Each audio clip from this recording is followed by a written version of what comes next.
With Valentine's Day around the corner, we're turning this 3D printed skull rose into something truly special by electroplating it.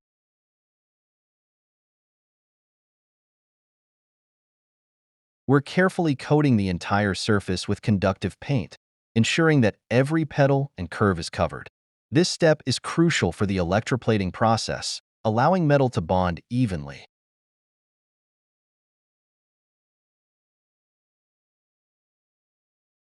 The better the coverage, the smoother and more detailed the final metal finish will be.